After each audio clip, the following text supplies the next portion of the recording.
Hello, today we're going to work on the Excel building a budget lesson. The first thing you'll want to do is make sure that you have already downloaded and opened the Build a Budget in Excel 50/30/20 file. This has a number of pieces of information ready to go. In column A, we've listed more so what is happening in each row. So for example, we've put the section names so you know what those are, and sort of a written out example of what kind of calculations we'll be having in each of these rows. For today's example, we'll have the same numbers through the whole year. So we'll be building out January and then filling across. But if you were to use this for your own personal finance, you could, of course, update this with any numbers that were appropriate. First, we're going to use the fill tool to include months from January to December. To do that, I'm going to select C1 where it says January, and using the fill handle, click, hold, and drag all the way over to N1. If I were to keep going, it would just start repeating to the next month. Now that we have all of our months in, we're also going to update these 12 columns to be listed in currency format. To do that easily, I'm going to use that down-facing arrow to highlight the full column. It won't try to change our words because it understands that those are not numbers. So in this case, any numbers we write in moving forward will be listed in currency. We'll have to change a few later on, but it'll save us time overall. So right now it says General in the number group. I'm going to click that drop down and choose the third option, Currency. We won't see a difference just yet, but when we start adding in numbers, you'll see that they're listed with dollar amounts. I also, just to make things easier moving forward, want to change my view. I'll do this by selecting cell C2 and going up to View, Freeze Panes, and then the very first option, Freeze Panes. You'll see a very faint line between columns B and C and rows 1 and 2. What this means is that as I scroll down, I don't lose track of the month. And if I need to scroll to the side, I won't lose track of what the expense is as listed in column B. Just makes it a lot easier as we're working. Next, these colored cells, or sections 1, 2, and 3, we're going to merge. This way, there'll be sort of a section header all the way across. To do that, I'm going to select B2, drag over to N2, and then in the Home tab, Alignment Group, select Merge and Center. And you'll see by default with the center, it's going to take the color from cell B2 and center the text. We'll do the same thing with row 9. Oop, not wrap text, merge and center. And we'll do the same thing with row 13. And we'll do the same thing with 36. And you'll see that because we use the freeze panes, I can still see my months and know how far to get to column N. All right, so now that we have our sections broken out, we can start including some of our expenses. All right, our net monthly pay for person 1 is going to be $3,000.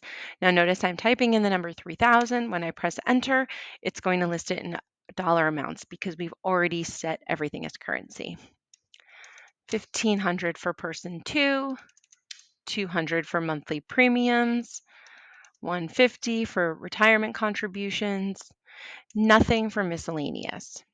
All right, so the first thing we want to do is determine what the total of our income is. So here, net monthly income, we're going to use an auto sum function. In the Home tab, Editing Group, I'm going to simply click right on where it says auto sum. You'll see that will automatically put in the function equals sum, letting Excel know to add something up, and it will look for cells adjacent to our active cell that have numbers in them. So automatically it's going to determine that we probably wanted to add up cells C3 to C7, which is correct. So we just press enter, and now we have our net monthly income. Next, we need to determine what our budget in the 3 categories is going to be. So based on our net monthly income, we will get 50%, 30%, and 20%. To do this, I'm going to select cell C10, and write out equal sign 50% multiplied by, and then we're going to reference cell C8. This way, in the future, if anything changes with our income, we'll be able to update our needs, wants, and savings budget automatically. Press enter, and we're all set. Next, our 30% of wants. Same idea, equal sign 30% multiplied by cell C8. Press enter. And equal sign 20% multiplied by C8. So now we have an idea of what our budget for each should be. Next, we're going to add in our expenses. So our monthly premiums are going to reference the information that's already in cell C5. Basically here, it's an expense, it's part of our income, but it goes immediately into insurance and other things like that. So it is a need, and so we're going to reference that exact cell. So equal sign C5, press enter. Next, we have $1,200 for our rent, $300 for car lease, $25 for credit card minimum, $100 for energy bill, $100 for student loan minimum 1, $100 for student loan minimum 2, $150 for car insurance, $300 for food, and $150 for gas. So keeping in mind with the way this is structured, we're just making sure that we are paying the must-haves. All right, so next we need to add these up. And as a reminder, again, column A has more of an explanation of what's going on in each. So cell E24, we're going to use auto sum once again. And because we've already set up that extra space in what is row 13, right, for our cost of needs header, auto sum will automatically stop at the cell right before. So that's why it's able to get the correct number. So we press enter, and now we have our total needs is $2,625, and we can see we're a bit over budget. We're going to let Excel help us with that as well. So we know we're aiming for 50% of our income as our total needs cost. Now we're going to figure out what percentage are we actually spending of our total net income on needs. To do this, we're going to use equal sign C24, or needs total, divided by our monthly income. Now here, it's listing this as 54 cents because again, we've already set everything to be currency. So this is a moment where we will need to change that. So while I have cell C25 selected, I'm going to go into my number group and click on that percentage symbol. And here I can see that we are actually spending 54% of our income on needs. Lastly, we want to get an idea of exactly how much more we are spending each month in dollar amounts on needs compared to what we had budgeted. To do that, equal sign C24 again, because that's our total that we actually have, minus C10, which is the amount that we budgeted, and we press equals. So we are $200 over budget. Oh, I can see here that I missed cost of wants when I was doing my merge. So I'm going to get that in there now. Merge and center. Perfect. All right. Next, we want to have an idea, quickly looking at our budget, if we are over or under in each of the different categories. To do this, we can use conditional formatting. So conditional formatting tells Excel is if a number meets certain criteria, change the way the cell looks in this or that particular way. So we are going to select cell C26, and then in our conditional formatting tool, which is in the Home tab, click on this, and then we're going to select New Rule, and format only cells that contain. So we've chosen this where it says edit the rule description. We're going to say format only cells with a cell value. Now in this case, we're going to set two rules. One, if we're within budget, and one, if we are outside of our budget. So we want to say if it is greater than or equal to 0,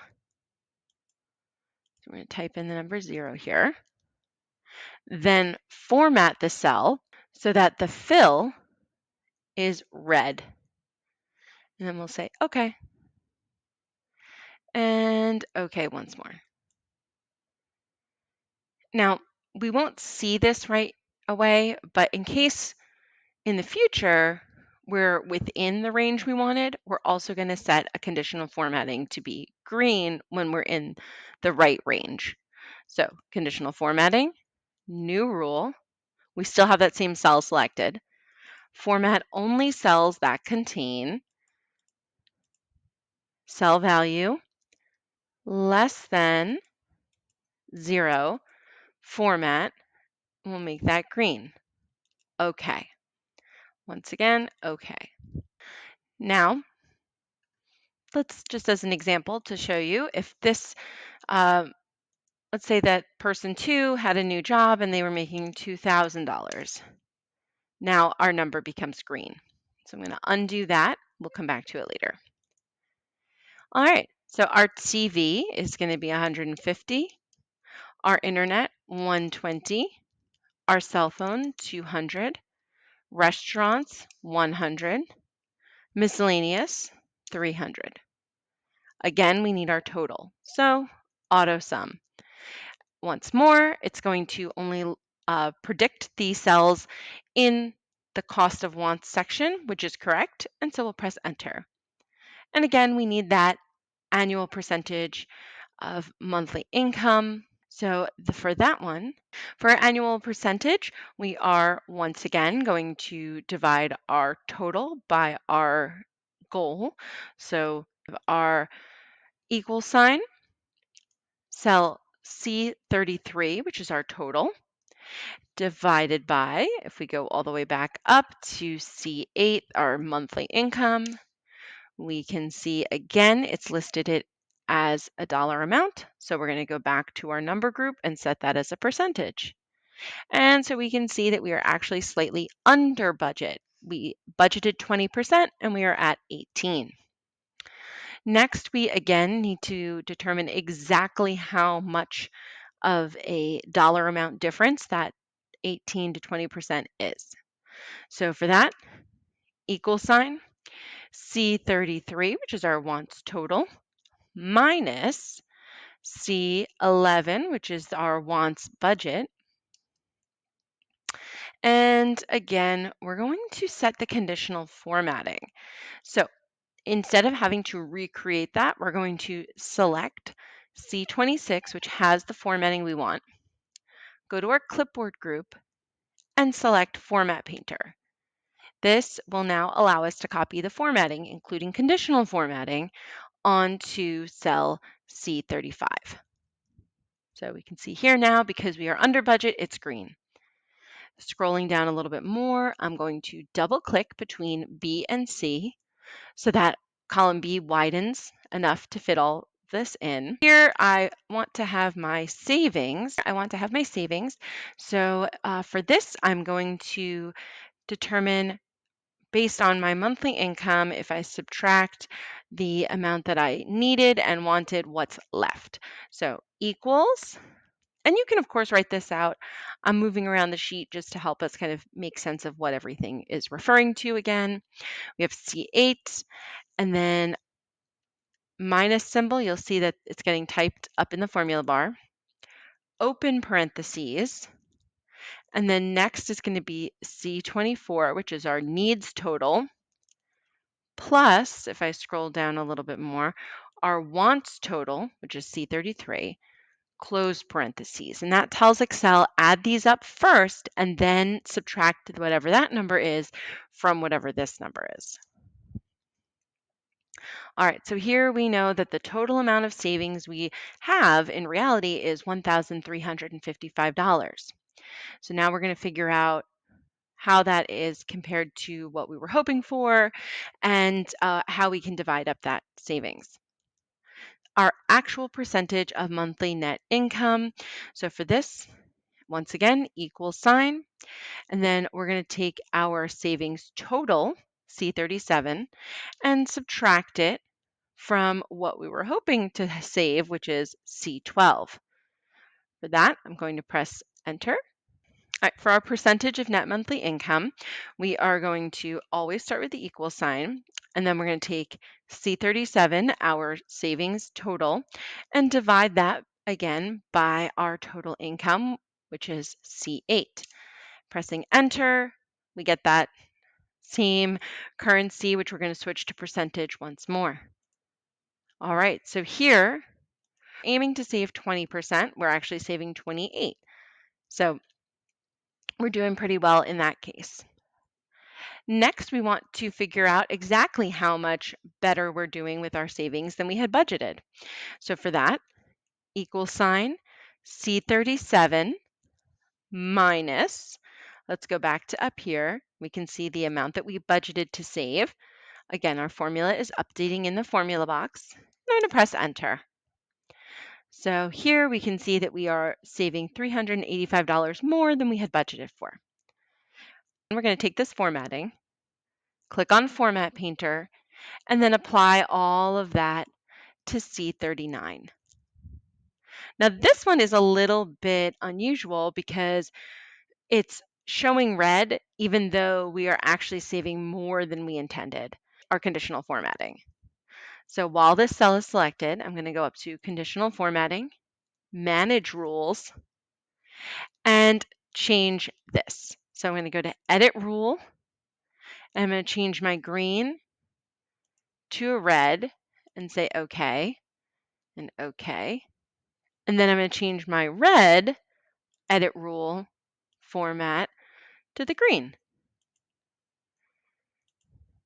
So in this case, we didn't have to make the whole thing from scratch because we used the Format Painter, but we were still able to customize using the edit rule. All right, next we want to determine how much we can put towards our monthly retirement contributions, which we've actually already indicated in our income and expenses. So this again refers to something that is part of our income but is deducted out by our employer. So it's not money that we ever really have our hands on. So in this case, I'm going to equal sign monthly retirement contributions, which is C6, and press enter. Again, that way if anything changes, we only ever have to change it up here and everything will be reflected down here. Next, we have our student loans. This is going to be an extra $100 we pay, and our credit card we're going to set as an extra $50. So that means we've now got all the numbers we need in order to determine what our liquid savings is. To determine our liquid savings, we're going to start out with equal sign C37 savings total minus open parentheses to let Excel know we have those numbers in there. And then we're going to type in sum so that Excel knows we're adding something, and our range, which is going to be C40 to C42, right? These are the numbers we want taken out. Then close parentheses. An important thing in Excel is to make sure that all of your parentheses close. So in this case, I have one open, two open, one closed. I need that second closed, so there we go. All right, now that all my parentheses have a match, I can press enter and see what my liquid savings is going to be. All right, so in this case, we have figured out all of our costs for January. If I'd like to fill the rest of this in, I can use the fill handle. I would need to do it section by section just because we've already broken that up. See, if I extend down, it's going to try and go through the whole way. So I'm going to select each section and fill over to December. Now, in this case, of course, each section has exactly the same numbers. So we're going to go in and just make some changes just as an example. Let's say in May, we move and our rent becomes slightly more expensive. So I'm going to fill this across, knowing that that expense would be the same. Let's say that we moved because the month before, person two got a new job. They're now making $2,500 a month. So if I fill and drag this across, we'll see that the first month with the lower rent, we were actually making more or saving more in our needs than in previous months, and now we're breaking even. Suppose again that maybe with the new location, we're spending less on gas. So I can adjust this. Perhaps in May, we start spending $100 on gas each month. And I can go ahead and update. So again, you can see that even though we've created this for January, we can very easily update our budget throughout the rest of the year to reflect whatever our current costs are. Thank you so much for building a budget with us.